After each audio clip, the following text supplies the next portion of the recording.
Yeah, I just wanted to quickly talk about some of the statistics so far in the NHL season. Some surprises. I want to start off with the current top 6 teams in the NHL right now. And I tell you, I wouldn't have predicted this. I don't think you would have predicted this. I am not going to love it or lie about it. I have a couple friends. You're one of them that are Montreal Canadiens fans. And I actually told them, like, I am actually loving this situation right now. I don't know why. I'm a Bruins fan. Obviously, I'm wearing the shirt. Yeah. I don't know. I just love it. He made a lot of trades on the offseason and it's paying off. And I love it when that happens because it promotes change and hopefully it makes more things like that happen to other people who just, because Bergevin for so long was just staying status quo and you and your dad were just railing on him saying this guy's got to go. He's not doing anything. They got so much money and he finally goes out and does stuff and the team is rewarding him for it. I love to see it. Yeah, it is a good story. Like, you can hate Montreal all you want, and I know there's a lot of Montreal haters out there, and I know I'm not talking about you. You don't literally hate Montreal. No. You're a Boston fan. You don't like Montreal. I like the rivalry. Yeah, from a hockey fan's perspective, put your hatred aside. The story in Montreal is really good this year, which as a Canadiens fan, I know I'm wearing Winnipeg right now for you visual listeners or viewers, whatever. But I'm a Canadiens fan, and I feel great about the team being in first. So Montreal is number 1 in the league right now. 10 points, 6 games played. However, I will say that they didn't look that great against the Maple Leafs in their first game. Edmonton is the exact same team that I thought that they would be this year, which is not great defensively. And then they played 3 games against Vancouver, who gave up more odd man opportunities than any team I've ever seen in the history of the NHL.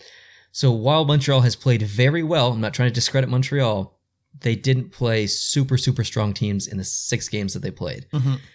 So my hopes are still not super high. I want to see them play against better teams. I want to see them play against Winnipeg. I think that's going to be a battle. So we'll see what happens there. But moving down the list, Vegas is second, 8 points in 5 games. That's not a surprise for me. Nope. I did predict them to win the Stanley Cup, so I'm glad that they had a good start to the season.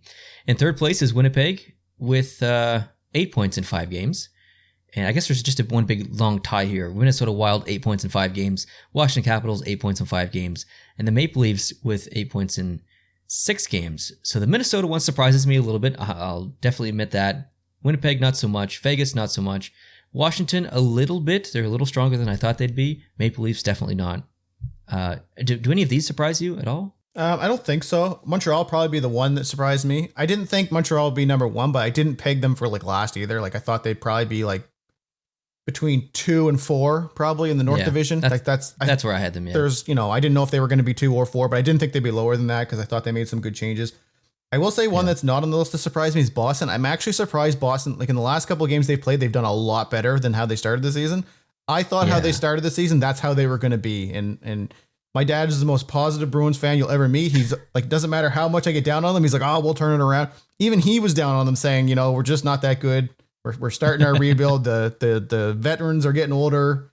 We're transitioning to the new core. It's just going to take a few years, but they've been playing a lot better. Like we've been scoring a lot of goals. The top line's been great. We're still got Pasternak out. So I am surprised that Boston is hanging in there. I think they're in second in the division right now. But that's all I got to really say about that, I guess. Yeah, they had a bit of a slow start. That was surprising. I mean, as a Canadiens fan, I liked it, but it was multiple games where we couldn't get a 5-on-5 goal, and it's just like these guys don't know how to score anymore. And then the gates have just been blown open the last couple of games, so that's very good to see, and hopefully it continues.